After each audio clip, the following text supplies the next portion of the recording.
నీళ్ల దగ్గర నుంచి నిధుల వరకు కాంగ్రెస్ టార్గెట్ గా కేసీఆర్ విమర్శలు చేస్తే మాజీ సీఎం మాటలకు అదే స్థాయిలో కౌంటర్ ఇచ్చారు సీఎం రేవంత్. పాలమూరు రంగారెడ్డి ప్రాజెక్టు నిర్మాణం, బీఆర్ఎస్ బహిరంగ సభలతో పాటు అన్ని అంశాలపై కేసీఆర్ కామెంట్లకు రిప్లై ఇచ్చారు సీఎం రేవంత్. రాష్ట్ర ప్రయోజనాలు, నీళ్లు, రైతులు, మనుషులు లేరా ప్రాజెక్టులు ఎందుకు 2 నెలల నుంచి ₹1 పెట్టలే? ఎందుకు ఒక తట్టడి మట్టి తీయలే?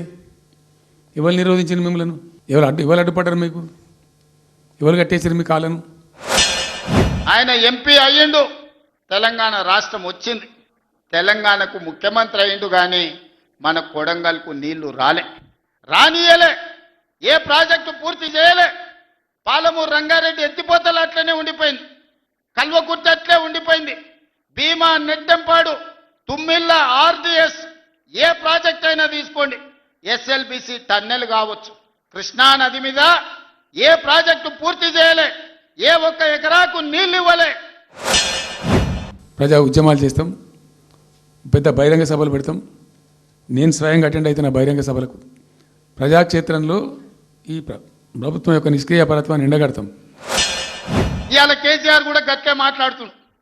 ఈడ మాట్లాడతాం రావంటే రంగారెడ్డి జిల్లాలోటి, పాలమూరులోటి, నల్గొండలోటి ఆయన మీటింగులు పెడతాడంట.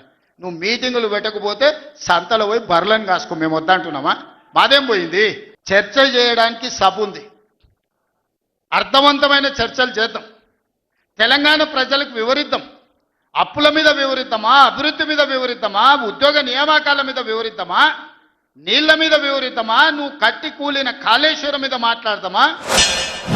వీళ్ళు ఏదో తమాషకు మేము అదోటి అడ్డం పొడుగు మాట్లాడి, కిరికిరి మాటలు మాట్లాడి, ఈ కారు కూతలు కూసి ఏదో చేస్తామనుకుంటే నడవదిగా. ఈ ఏళ్ళ దాకా వేరే కథ, రేపటి నుంచి వేరే తోలు తీస్తాం ఎక్కడికక్కడ.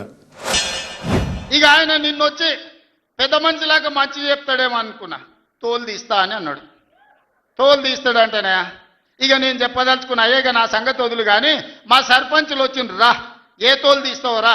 నీ తోలు తీసుడు కాదు, నిన్ను చీరి చింత కట్టి చింతమడకల ఏలాడేసి కొడతారో లేదో మా సర్పంచులు, రా కొడంగల్కి వస్తావా, లేకపోతే మమ్మల్ని చింతమడకకు రమ్మంటావా? మా సర్పంచులను తోలుతా. సోయి లేని మాటలు, స్థాయి లేని విమర్శలు.